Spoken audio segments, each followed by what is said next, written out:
రారండో అమ్మమ్మ ఇంటికి. వర్షం పడుతుంది కదా, చల్ల చల్లగా ఉన్నప్పుడు స్నాక్స్ ఉల్లిపాయ కూడా అద్దరిపోయిద్ది. ఈజీగా టేస్టీగా ఎలా చేయాలో మీకు నేను చేసి చూపిస్తాను. ఉల్లిపాయలు సన్నగా పొడవుగా ఇట్ట కట్ చేసుకోండి. కరివేపాకు, కొంచెం కొత్తిమీర, పచ్చిమిరపకాయలు కూడా పొడవుగా కట్ చేసుకోండి. ఎక్కువ కారం లేవు, మీడియం కంటే కూడా తక్కువ కారం ఉండదు, అందుకని అవి వేసాను. ఇప్పుడు మనం దీనిలోకి ఏమి వేయాలో చూద్దాం. నేను ముందుగానే జల్లిచ్చి పెట్టుకున్నాను. పెట్టి దీనిలో పోసి పక్కన పెట్టి కవర్లో పెట్టి శనగపిండి, దీనిలోకి సరిపడా ఉప్పు,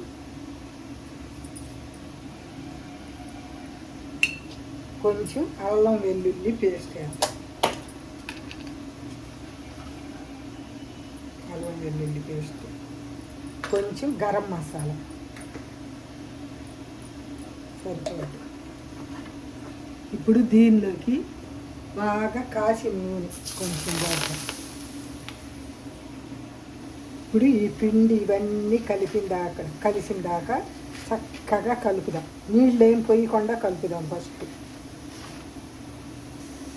బాగా కరివేపాకు, కొత్తిమీర, పచ్చిమిరపకాయలు, ఉల్లిపాయలు వీటన్నిటిలో ఫ్లేవరు ఈ మొత్తం కలిసిన దాకా చక్కగా ఇలా కలిపేద్దాం. దీంట్లో ఎక్కువ నీళ్లు పట్టవు, 1 స్పూను 2 స్పూన్లు అంతే. చూసారా, ఈ పిండితోనే కరెక్ట్గా తడిగా అయిపోయింది, నీళ్లు పోయకుండానే.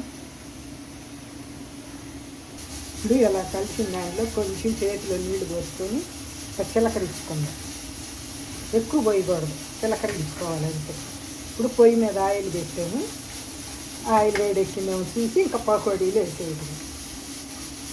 ఇప్పుడు ఆయిల్ బాగా కాగింది, దీనిలోకి మనం ఎలా పకోడీలాగా వేసేసుకుంటాం. అలా వేసేసుకుంటే ఉల్లిపాయ పకోడా సూపర్ టేస్టీగా రెడీ అవుతుంది.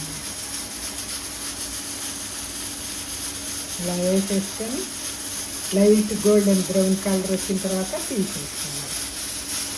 ఇలా నూనె పొంగు తగ్గిన తర్వాత వెనక్కి తిప్పుకొని లైట్ బ్రౌన్ కలర్ వచ్చిన దాకా, గోల్డెన్ బ్రౌన్ వచ్చిన దాకా కాల్చుకోవాలి.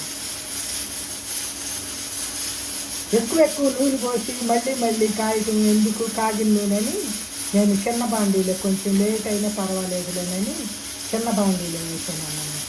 లేకపోతే మొత్తం 2 ఆయిల్ అవుతాయి పెద్ద బాండీలు వేస్తే. చూసారా, మంచి బ్రౌన్ కలర్ వచ్చింది. ఇంక ఇప్పుడు వీటిని తీసేద్దాం. ఇంకా అన్నీ అలానే తీసేద్దాం, మొత్తం వేసినాక. చూడండి, కరకరలాడుతా వేడిగా సూపర్ టేస్టీగా ఆనియన్ పకోడా రెడీ. ఈ వీడియో కనుక మీకు నచ్చితే ఒక లైక్ చేయండి. సూపర్ ఉంటుంది, ఇట్లా ట్రై చేయండి, అదిరిపోయింది.